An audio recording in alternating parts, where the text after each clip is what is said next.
অনেকদিন আগে এই প্রবলেমটা সলভ করছিলাম, তখনও বোরিং লাগছিল। এখন বুঝাইতেছি, এখনও বোরিং লাগবো। প্রবলেমের নাম হচ্ছে ক্লোন গ্রাফ অ্যান্ড আমাদেরকে জাস্ট একটা কাজই করতে হবে। সেটা হবে আমাদেরকে যে গ্রাফটা দেওয়া থাকবে ওইটার মতো করে আরেকটা গ্রাফকে তৈরি করতে হবে। শেষ। তো কিছু যে জায়গায় লেখা আছে কোনো কিছু পড়ারই দরকার নেই। অ্যান্ড আপনারা যদি টেস্ট কেসের ভেতরে একটা এজ লিস্টের মতো দেখেন তাহলে সেটাকে ইগনোর করবেন, কারণ সেটা শুধুমাত্র টেস্টিং এর খাতিরে দেওয়া, আপনার বুঝার খাতিরে দেওয়া। আমাদের এখানে যে ফরম্যাটটা দেওয়া থাকবে সেটা হবে অবজেক্ট ওরিয়েন্টেড অ্যাপ্রোচেস অ্যান্ড আমাদের প্রত্যেকটা ক্লাসের ভেতরে একটা ইন্টিজার ভ্যালু থাকবে এবং তাদের নেইবারিং একটা লিস্ট থাকবে। সো আমরা এই ক্লাসের মাধ্যমেই আমাদের গ্রাফটাকে রিপ্রেজেন্ট করতে পারি। সো নর্মালি যদি আমি একটা গ্রাফ এখানে আঁকি, যেরকম আমি এখানে 1 থেকে 2-তে চাইতে পারি, 1 থেকে 3-তে চাইতে পারি অ্যান্ড 3 থেকে ফাইনালি 4-এ আসতে পারি, 2 থেকেও আমি 4-এ আসতে পারি। তো 1 যদি নোড হয় তাহলে নোডের ভ্যালু হবে 1 এবং আমাদের যে নেইবারিং লিস্টটা আছে সেটার ভেতরে থাকবে দুইটা আইটেম, 2 এবং 3। তো নেইবারিং লিস্টের ভেতরে থাকবে 2 এবং 3 অ্যান্ড আমরা এখন এই নেইবারগুলোর মাধ্যমে বিভিন্ন নোডে যেতে পারি। অ্যান্ড ফর ইওর ইনফরমেশন, এখানে যেই 2 এবং 3 এখানে আমি ভ্যালু হিসেবে অ্যাড করছি, এগুলা নিজেরাও এক একটা নোড আকারে থাকবে। তো নোড 2 এবং নোড 3 থাকবে অ্যান্ড এই নোড 2 এবং নোড 3 কে যদি ওপেন করি সেম ওয়েতে আমরা ভ্যালু পাবো।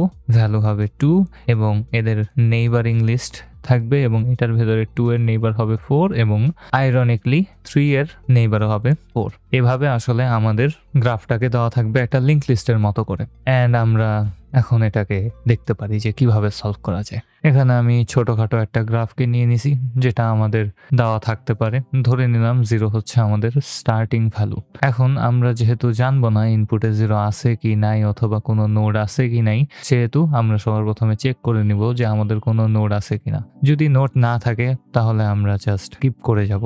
নাও এখন আমাদের কাজ হবে জাস্ট যে কোনো একটা নোড থেকে আমাদের জার্নি শুরু করা। তো যে কোনো একটা নোড থেকে যদি আমাদের জার্নি শুরু করি 0 থেকে, ধরলাম 0।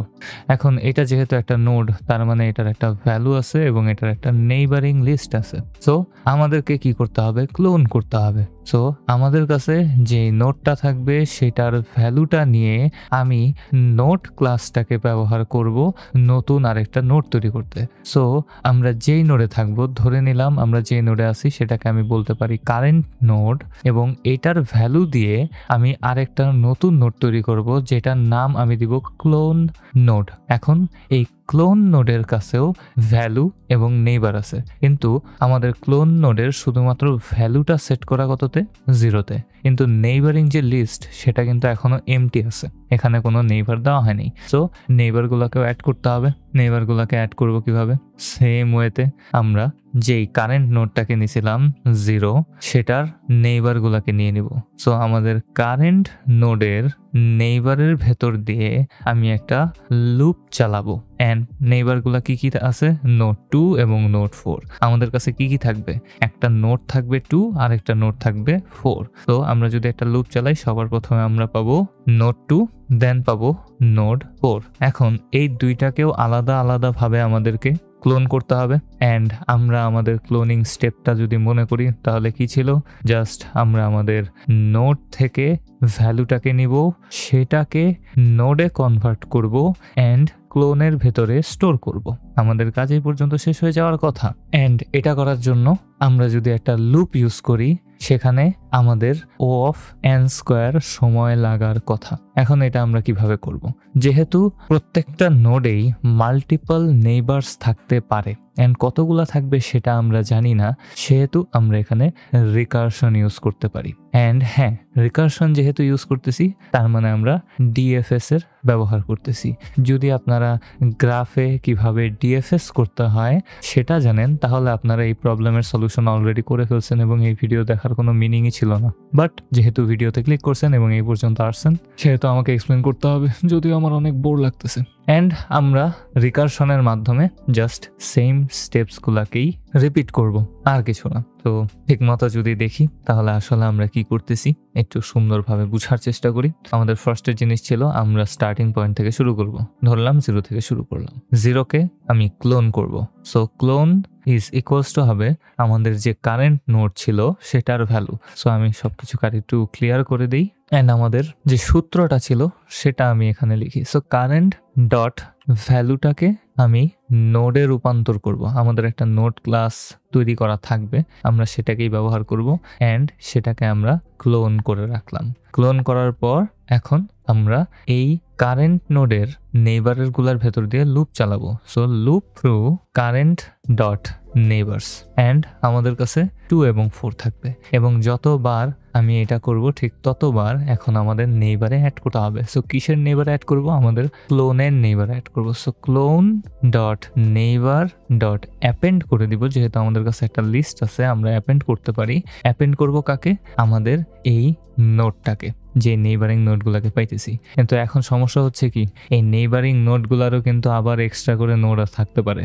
যেহেতু এই নেইবারিং নোডগুলোর এক্সট্রা নোড থাকতে পারে সেহেতু এগুলাকেও সেম প্রসেসের ভেতর দিয়ে নিয়ে যেতে হবে। এই কারণে আমরা রিকার্সিভলি আমাদের ডিএফএস ফাংশনটাকে কল করব এবং ডিএফএস এর ভেতরে আমরা নেইবারটাকে পাঠিয়ে দিব। তো নেইবার নোডটাকে আমি পাঠিয়ে দিলাম। এখন যদি আমরা এই 3টা স্টেপকে ফলো করি, সবার প্রথম কাজ হবে কি? 0। আমরা 0কে নিয়ে আসলাম। 0কে নিয়ে আসার পর আমি ক্লোন তৈরি করলাম এবং এটার ভেতরে একটা নোড তৈরি হয়ে গেল। দেন আমি লুপ থ্রু করতেছি কারেন্ট নেইবারের ভেতর দিয়ে। সো কারেন্টে ছিল 0 এবং এটার নেইবার হচ্ছে 2 এবং 4। সবার প্রথমে 2তে আসলাম। তো আমি আমার ক্লোন করা নেইবারের ভেতরে এখন অ্যাপেন্ড করব। সো ক্লোন করা নেইবারে আমি অ্যাপেন্ড করতেছি 2কে, কিন্তু 2টা কি হইতেছে? আসলে ডিএফএস নেইবারের ভেতর দিয়ে যেতেছে, তার মানে রিকার্সিভলি আবারও ক্লোন হবে। সো ক্লোন হইলো, ক্লোন হওয়ার পর আমি এটারও আলাদা আলাদা নেইবারকে এখন অ্যাড করব। সো 2 এরও 2টা আলাদা আলাদা নেইবার আছে, একটা হচ্ছে 3 এবং 5। সো আমি 5কে নিলাম, আমি 5কে সেম প্রসেসের মধ্যে দিয়ে নিয়ে গেলাম অ্যান্ড 5-এ আসার পর আমাদের আর যাওয়ার কোনো জায়গা নাই, কারণ 5-এর আর কোনো নেইবার নাই। যেহেতু নেইবার নাই সেহেতু আমরা 5-এ ফেরত আসতে পারি। 5-এ ফেরত আসার পর আমরা 2তে ফেরত আসতে পারি, কারণ 2 5-এর পর আর যাবে না। শুধুমাত্র বাকি আছে কোনটা? 3। সো আমরা 2 এর সাথে এখন 3কে নিয়ে নিলাম। 3কে নিয়ে নেওয়ার পর সেম আমরা 3 এর নেইবারগুলোর মধ্যে দিয়ে যাব এবং 3 এর নেইবার হচ্ছে 5। সো 3 থেকে এখন আমরা 5-এ চলে যেতে পারি। অ্যান্ড এখানে আমাদের জন্য একটা ইস্যুজের তৈরি হবে, কারণ আমরা কিন্তু 5-এ আগেই নোড তৈরি করছি, মানে ক্লোন করে ফেলছি। সো আমাদেরকে রিপ্লেস করতে হইতেছে। সো আসলে কি হবে এখানে, যখন আমরা 3 এর জন্য 5কে ক্লোন করতেছি তখন এক্সট্রা আরেকটা নোড তৈরি হবে, কিন্তু এখানে তো আমি সেই এক্সট্রা আরেকটা নোডকে চাইতেছি না। আমি চাইতেছি আমি আগে 2 এর সাথে যে 5টাকে তৈরি করছিলাম সেটাকে। অ্যান্ড এই কারণেই আমরা আরেকটা ভ্যারিয়েবলকে নিয়ে নিব, যেটা আমাদের ক্লোন করা নোডের সাথে আমাদের কারেন্ট নোডের ম্যাপিংটা করবে। এক কথায় একটা হ্যাশ ম্যাপ, যেটার ভেতরে 2টেই হবে নোড। সো আমরা আমাদের কারেন্ট নোডের যে ক্লোন করা নোডটা ছিল, যেটা আমরা এখানে করছি, সেটাকে জাস্ট হ্যাশ ম্যাপের ভেতরে স্টোর করে রাখবো। তো 3 এর জন্য 3, 5 এর জন্য 5। অ্যান্ড যেহেতু 5 এর জন্য 5 ক্লোনটাকে আমরা স্টোর করে রাখতেছি, সেহেতু আমরা যদি কখনো আমাদের এই ম্যাপের ভেতরে যেই নোটটাকে তৈরি করতে চাই সেটাকে পাওয়া যাই, সেহেতু আমরা নতুন করে নোট তৈরি করব না, মানে এভাবে নোট তৈরি না হয়ে আমরা কানেকশনটাকে তৈরি করে দেব। সো আমরা প্রতিবার ডিএফএস চলার আগে চেক করে নিব আমাদের এই হ্যাশ ম্যাপের ভেতরে কি আমরা যে নোটটাকে ক্লোন করতে চাই সেটা আগে থেকেই ক্লোন করা হয়েছে কিনা। যদি ক্লোন করা হয়ে থাকে সেহেতু আমরা এই ক্লোন করা নোটটাকেই ফেরত পাঠিয়ে দেব। সো রিটার্ন করে দেব এই ক্লোন করা নোটটাকে। অ্যান্ড দেন 3 থেকে 5-এ যেহেতু কানেকশন হয়ে গেছে, এখন আমরা ফেরত আসবো 3তে ফেরত আসার পর আমরা 2তে ফেরত যাব, 2তে ফেরত আসার পর আমরা 0তে ফেরত আসবো। রিকার্শনে ব্যাক ট্র্যাকিং অটোমেটিক্যালি হয়। অ্যান্ড যেহেতু আমরা ফেরত আসলাম, আমরা 2তে গেছিলাম সবার প্রথমে, এখন আমাদেরকে যেতে হবে 4-এ। সো সেম ওয়েতে আমরা এখানে 4-এ আসবো, 4কে ক্লোন করলাম এবং 4-এর নেইবার একটাই 3। অ্যান্ড প্রতিবার চেক হবে যে আমাদের হ্যাশ ম্যাপে আছে কিনা। 3 দেখতেছি আগে থেকেই আমাদের হ্যাশ ম্যাপে আছে ক্লোন করা। সো আমরা এই ক্লোন করা 3টাকে আমাদের 4-এর নেইবারে অ্যাড করে দিলাম। এটাই হচ্ছে আমাদের এই প্রবলেমের সলিউশন। এক কথায় আমাদের কাছে একটা গ্রাফ দেওয়া থাকবে, ওই গ্রাফটাকেই ম্যানুয়ালি তৈরি করতে হবে। অ্যান্ড এটাই আসলে ডিএফএস এর প্রসেস। যদি আপনার কাছে অবজেক্ট ওরিয়েন্টেড অ্যাপ্রোচে থাকে তাহলে আপনি ডিএফএসটাকে এভাবে অ্যাপ্লাই করবেন। আর যদি এখানে অ্যাডজেসেন্ট লিস্ট দেওয়া থাকতো তাহলে ডিএফএস এর আরেকটা প্রক্রিয়া আছে, কিন্তু almost same to same. Alright, so আশা করি আপনারা এই সলিউশনটা বুঝতে পারছেন অ্যান্ড এখন আমরা এটাকে ইমপ্লিমেন্টেশনের দিকে চাইতে পারি। সো আমি লিড কোড থেকে কপি করে এখানে পেস্ট করে দিচ্ছি অ্যান্ড সবার প্রথমে চেক করব নোডে কিছু আছে কিনা। তো নোডে যদি না থাকে তাহলে আমরা জানি যে রিটার্ন করে দিতে হবে। So if not node return করে দিব নানকে, কারণ আমরা জানি নোডে কিছু নাই। আর যদি তা না থাকে তাহলে আমরা ডিএফএস এর প্রক্রিয়াটা শুরু করতে পারি। সো সবার প্রথমে একটা ম্যাপকে তো অবশ্যই নিতে হবে, কারণ আমরা প্রতিবার চেক করব আমরা একটা জিনিসকে ক্লোন করছি কিনা। তো এটাই আসলে একটা টুইস্ট এই প্রবলেমটা সলভ করার ক্ষেত্রে, জাস্ট ম্যাপিং জিনিসটা এটা দরকার, এছাড়া অন্য কোনো টুইস্ট এখানে নাই। সো ম্যাপের নামটা যদি আমি একটু চেঞ্জ করে দিতে পারি, আমি দিয়ে দিলাম নোড ম্যাপ। অ্যান্ড এখন আমি ডিএফএস ফাংশনটাকে তৈরি করব। আমি ডিফাইন লিখবো ডিএফএস এবং এটার ভেতরে আমি কারেন্ট নোডটাকে চাই। অ্যান্ড আমার ডিএফএস ফাংশন রেডি হয়ে গেছে। এখন এই ফাংশনের ভেতরে সবার প্রথম কাজ কি হবে, সবার প্রথম আমি চেক করব যে নোড ম্যাপের ভেতরে কারেন্ট নোডটা আছে কিনা। সো নোড ম্যাপের ভেতরে কারেন্ট নোডটা আছে কিনা। If node map if current node, তো আমি চেক করব কারেন্টকে ইন নোড ম্যাপ। যদি থাকে তাহলে আমি রিটার্ন করে দিব নোড ম্যাপ থেকে নেওয়া কারেন্ট নোডের ক্লোনটাকে। সো নোড ম্যাপের ভেতরে কারেন্ট নোডের ক্লোনটাকে আমি রিটার্ন করে দিলাম। এরপরে আমরা যদি না থাকে তাহলে কি হবে সেটা করতে পারি। সো সবার প্রথমে আমি ক্লোনিংটা করে নিব। ক্লোনিং করব কিভাবে, আমরা নোড ক্লাসটাকে কল করব। এই নোড ক্লাসের ভেতরে আমরা কারেন্ট নোডের ভ্যালুটাকে নিয়ে নিব। অ্যান্ড নিয়ে নেওয়ার পর আমাদের ক্লোনটা তৈরি হয়ে যাওয়ার কথা।